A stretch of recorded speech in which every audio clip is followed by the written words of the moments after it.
Bismillahirrahmanirrahim. Assalamualaikum warahmatullahi wabarakatuh. Alhamdulillahilladzi hadana lihadza wa ma kunna linahtadiya laula an hadanallah. Asyhadu an la ilaha illallah wahdahu la syarikalah wa asyhadu anna Muhammadan abduhu wa rasuluhu alladzi la nabiyya ba'dah. Allahumma shalli wa sallim wa barik ala sayyidina wa maulana Muhammad wa ala alihi wa ashabihi wa man tabi'ahum bi ihsan ila yaumil qiyamati amma ba'd. Ikhwafillah azakumullah, ibu dan bapak yang dirahmati Allah, alhamdulillah kembali dipertemukan di dalam program belajar bahasa online bersama Pesantren Maggi Bandung, Lembaga Bahasa dan Studi Islam. Insyaallah hari ini kita akan melanjutkan pelajaran kita, pelajaran Nahwu pada pertemuan yang ke-6. Taib ikhwafillah azakumullah, mari kita mulai saja pelajaran kita hari ini. Taib kita mulai. Bismillahirrahmanirrahim. Pada pertemuan yang ke-6 ini atau pelajaran yang ke-6 ini, insyaallah kita akan membahas tentang al-bahsu fil af'al, ya, pembahasan tentang fi'il-fi'il.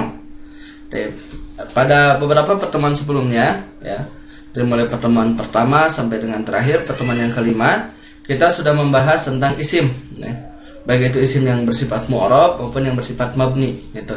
Nah, pada pertemuan yang sekarang, insyaallah kita akan membahas tentang fi'il, gitu. Akan tapi pembahasan tentang fi'il di dalam ilmu nahwu ini, ya, kita tidak akan masuk kepada tasrif karena tasrif sudah kita bahas pada pelajaran sorof, ya. Insyaallah silakan antum, ya, untuk sorof, untuk tasrifnya, perubahan fi'ilnya silakan dilihat pada video-video di dalam ilmu sorof. Adapun pada ilmu nahwu ini adalah merupakan sekilas saja kita membahas tentang masalah fi'il dilihat dari sisi perubahan akhirnya, gitu.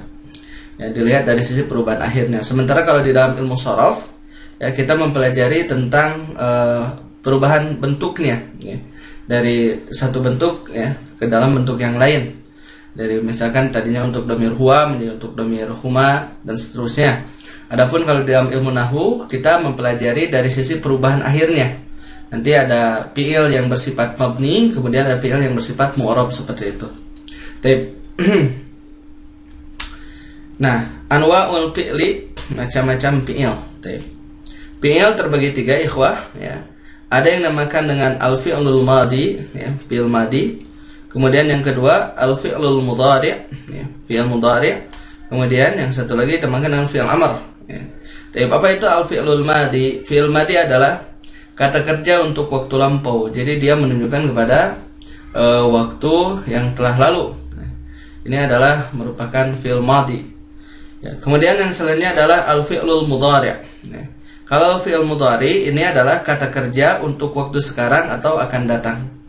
Ya, jadi fi'il mudhari adalah kata kerja untuk waktu sekarang atau yang akan datang. Kemudian terakhir fi'il amr. Ya, fi'il amr ini merupakan kata perintah.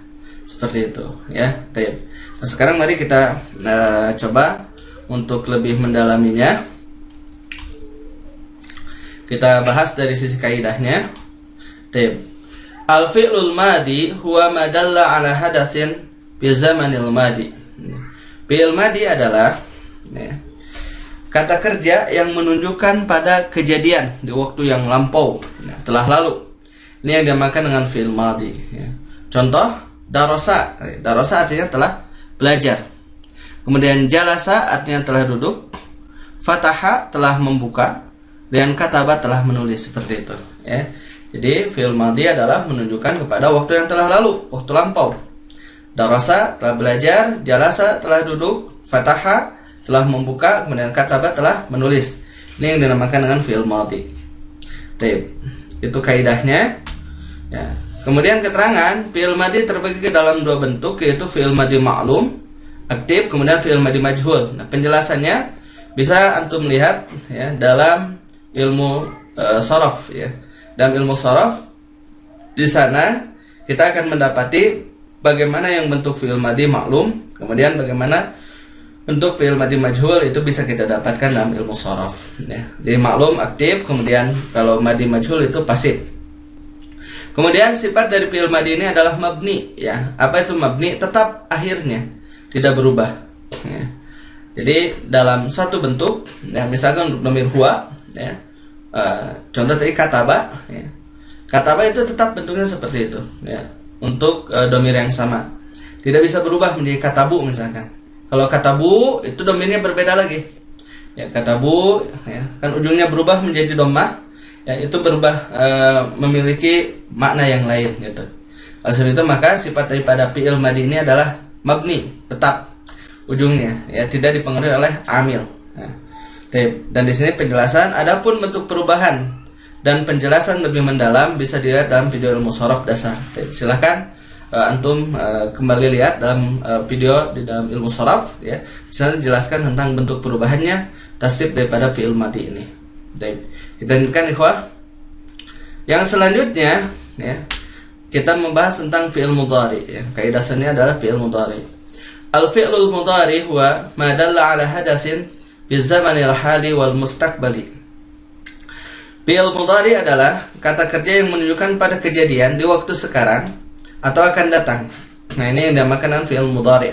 Dia menunjukkan kepada kejadian di waktu sekarang atau akan datang. Nah, contoh, ya, tadi dari darasa, yadrusu. Nah, yadrusu itu artinya adalah sedang atau akan belajar. Ya, yadrusu sedang atau akan belajar.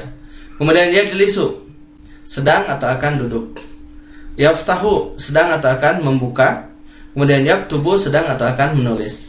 Nah, dan sudah pernah kita pelajari di awal-awal ilmu nahwu, ya, tentang ciri fi'il. Salah satunya adalah dimasuki oleh sin atau saufa. Nah, sin atau saufa ini ikhwah, dia hanya masuk ke dalam fi'il mudhari. Nah, sin itu menunjukkan makna akan, ya, tapi waktunya dekat. Kemudian demikian juga dengan saufa, dia menunjukkan kepada makna akan tapi waktunya jauh, seperti itu. Oleh sebab itu maka, ya, yang dinamakan dengan fi'il mudhari ini adalah menunjukkan kepada kejadian di waktu sekarang atau akan datang. Oleh sebab itu penerjemahannya bisa dua. Akan tapi dominannya dia memiliki makna sedang, ya, ataupun ketika memiliki makna akan biasanya didahului oleh huruf istiqbal, ya, huruf yang menunjukkan kepada makna yang akan datang itu sin dan saufa. Ya, misalkan saya drusu, dia akan belajar gitu. Kalau yadrusu dia sedang belajar. Kalau saya drusu dia akan belajar, seperti itu. Ini kaidahnya, ya, untuk fi'il mudhari'. Kemudian, ya, ciri fi'il mudhari' adalah diawali dengan salah satu dari huruf-huruf mudhara'ah. Nah, ada yang dinamakan dengan huruf mudhara'ah, yaitu, ya, alif atau hamzah, nun, ya, dan ta. Ini dinamakan dengan huruf mudhara'ah, ya. Hamzah, nun, ya, dan ta. Hamzah contoh adrusu, ya. Ini untuk dhamir anak, ya. Adrusu saya sedang belajar. Kemudian nun, ya, nadrusu, ya. Kami sedang atau akan belajar. Kemudian ya, ini untuk dhamir huwa. Yadrusu, dia sedang belajar, ya, dia laki-laki. Kemudian ta, ini bisa memiliki dua makna, ya. Tadrusu bisa dia perempuan sedang belajar atau kamu seorang laki-laki sedang belajar. Jadi untuk ta ini memiliki dua makna. Huruf-huruf tersebut, ya, dirangkai dalam kalimat anaitu. Ya.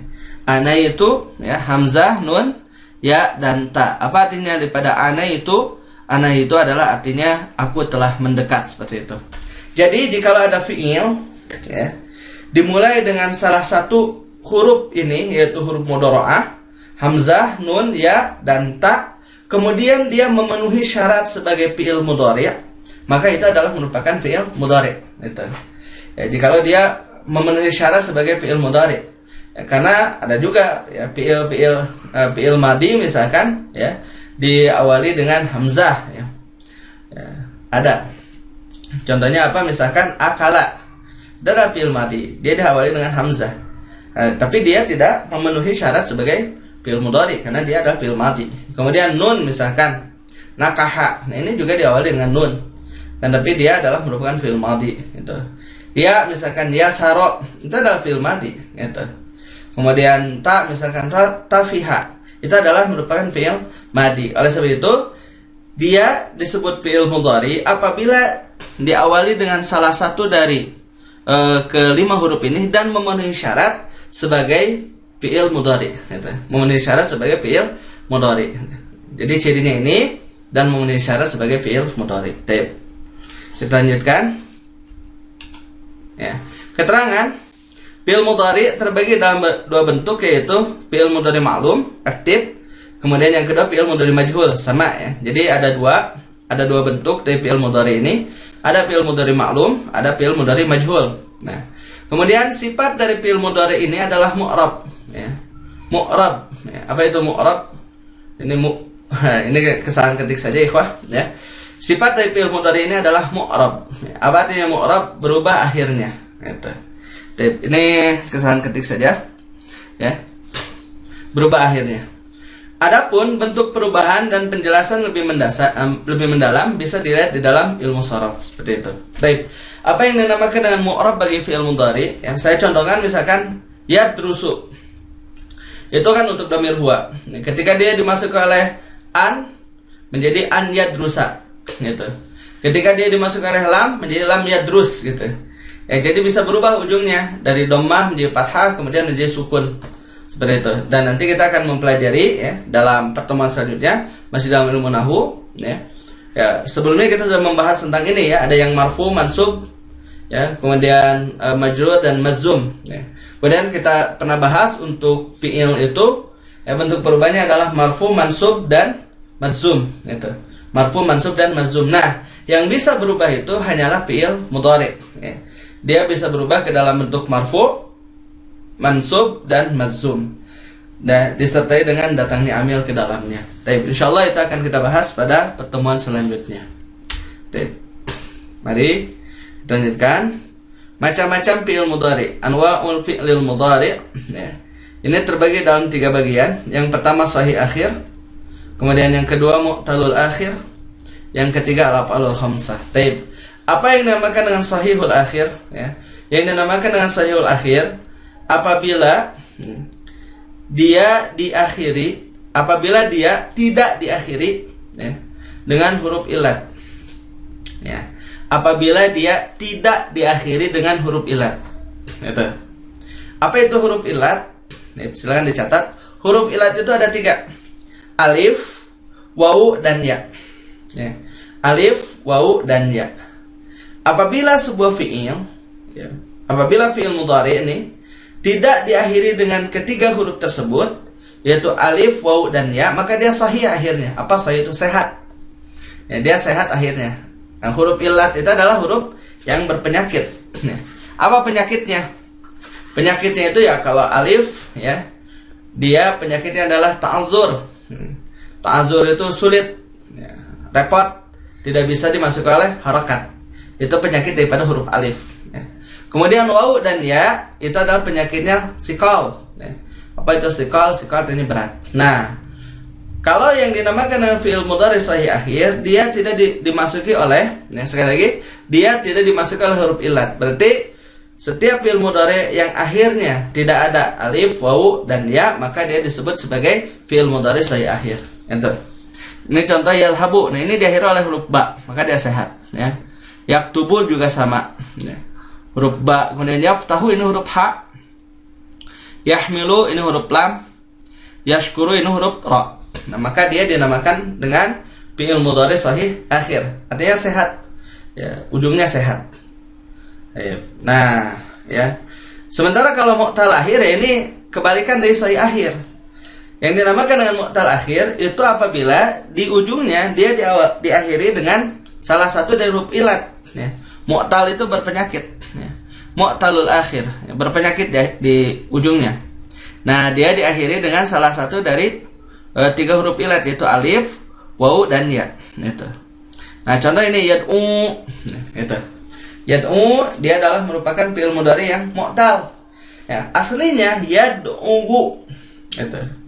Aslinya adalah yad'u, berat kan? Yad'u. Nah, maka dihilangkan harokatnya atau ditakdirkan. Yagzu aslinya adalah yagzu, seperti itu ya. Nah, yad'u, yagzu ya, ini adalah merupakan mu'tal akhir karena dia diakhiri dengan huruf waw. Baik, yad'u artinya dia berdoa, yagzu berperang. Baik. Kemudian yang kedua yarmi. Yarmi yakdi, ini juga sama. Aslinya adalah yarmiu ya. Kemudian yakdi aslinya adalah yakdiu ya. Karena berat, maka kemudian dihilangkan domahnya dimuqaddarahkan menjadi yarmi yaqdi, itu kan lebih ringan gitu. Nah, ini berpenyakit ya. Penyakit untuk huruf waw dan ya itu adalah sikol. Apa itu sikol? Yaitu berat. Baik. Dan yang terakhir adalah alif. Nah, ingat beda antara alif dengan hamzah ya, ikhwah, ya. Nah, kalau ini alif nih, ya. Nah, kalau hamzah yang ini nih, ini hamzah namanya. Baik. Yanha, kok alifnya gini? Ini dinamakan dengan alif lazimah, bengkok, ya. Ini alif bengkok. Dia tidak bisa dimasukkan oleh harokat apapun, baik dhammah, fathah maupun kasrah.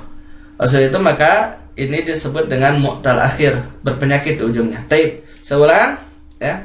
Untuk waw dan ya penyakitnya adalah sikol. Ya, untuk alif penyakitnya adalah ta'azur, ya, repot. Yanha artinya melarang, ya. Yarda artinya ridha. Taib. Dan yang terakhir al-af'alul khamsah. Nah, taib. Nah, al-af'alul khamsah ini adalah fi'il mudhari yang dia diakhiri dengan alif nun, waw nun, dan ya nun, ya. Nah, ini ada 5 bentuk. Yaf'alani, taf'alani, kemudian yaf'aluna, taf'aluna, kemudian taf'alina, ya gitu. Yaf'alani, taf'alani. Nah, ini ya, yang pertama dengan ya, kemudian yang kedua dengan ta nih. Dan di ujungnya sama alif nun. Yaf'alani, taf'alani. Yang kedua ini yang ketiga yaf'aluna, taf'aluna, ya. Ini yang ketiga dengan ya. Yang keempat dengan waw. Nah, ujungnya sama waw nun. Kemudian yang terakhir taf'alina. Ini diakhiri dengan ya nun. Nah, ini dinamakan dengan af'alul khamsah. Ya, al-af'alul khamsah. Dan nanti ya, jika dalam tasrifan fi'il mudhari dalam ilmu sharaf, kita sudah dapat ini tentang tasrifnya. Ya, kita ulang saja ya sedikit tasrifnya. Yaf'alu, yaf'alani, yaf'aluna, taf'alu, taf'alani, yaf'alna. Taf'alu, taf'alani, taf'aluna, taf'alina, taf'alani, taf'alna. Af'alu, naf'alu. Nah, itu adalah merupakan tasrif daripada fi'il mudhari. Taib, ya. Ini abaikan saja nih backsound di belakang. Ya, itu anak-anak lagi ini. Taib.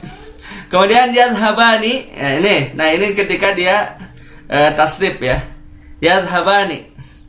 Yaf'alani menjadi yadhhabani. Nah, ini sudah apa? Ini menggunakan mauzun. Kalau ini wazannya. Yaf'alani, yadhhabani. Kemudian taf'alani, tadhhabani. Yaf'aluna, yadhhabuna. Ini contoh. Taf'aluna, tadhhabuna. Taf'alina, tadhhabina. Nah, ketika sebuah ketika fi'il mudhari diakhiri dengan alif nun, waw nun, dan ya nun, maka dia disebut sebagai al-af'alul khamsah, ya.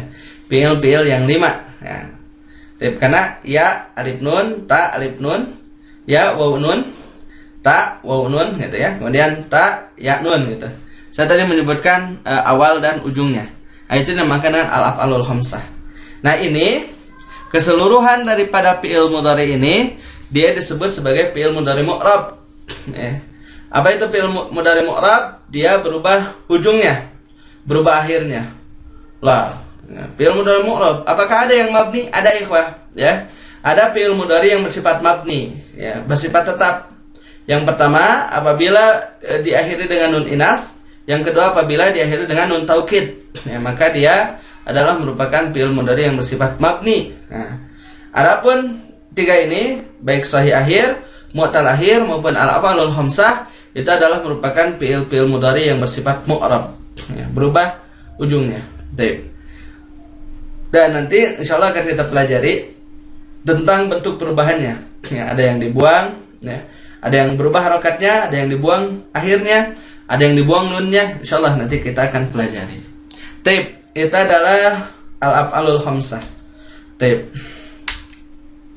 Selanjutnya adalah fi'il amr.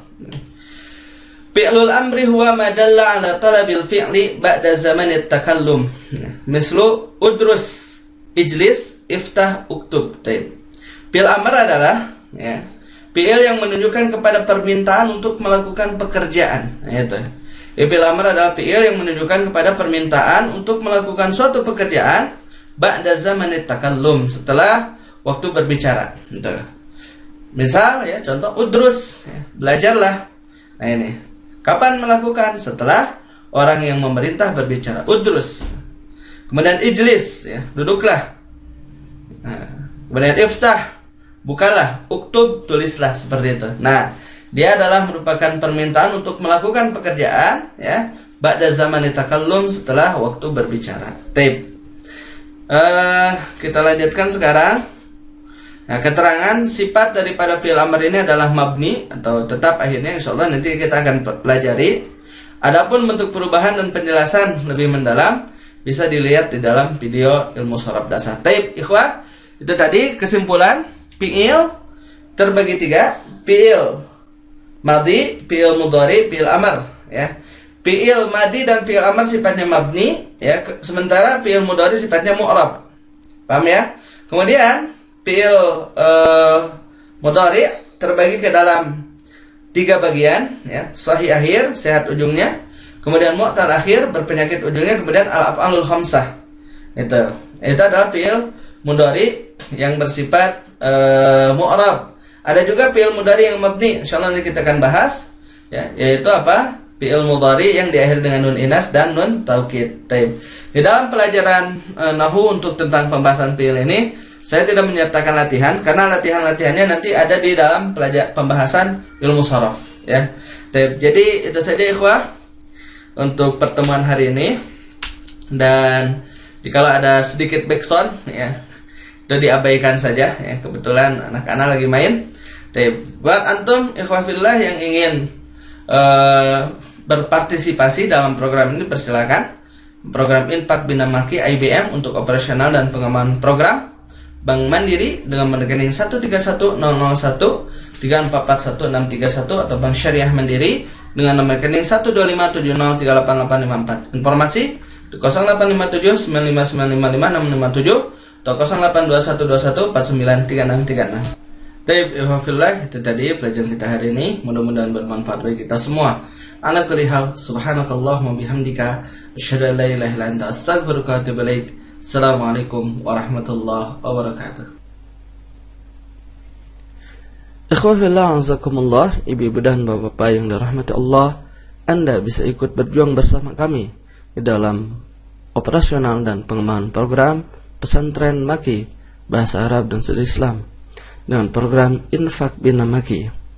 Bantuan bisa Anda salurkan melalui Bank Mandiri dengan nomor rekening 1310001344161 atau Bank Syariah Mandiri dengan nomor rekening 12570388854. Informasi di 085795955657 atau 082121493636.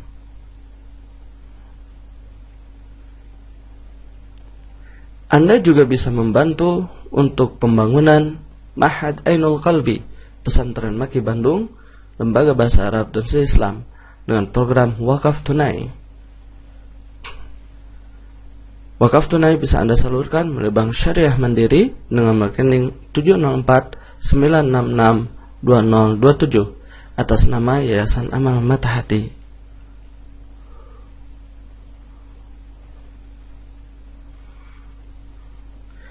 Atas perhatiannya kami ucapkan jazakumullahu khairan katsira.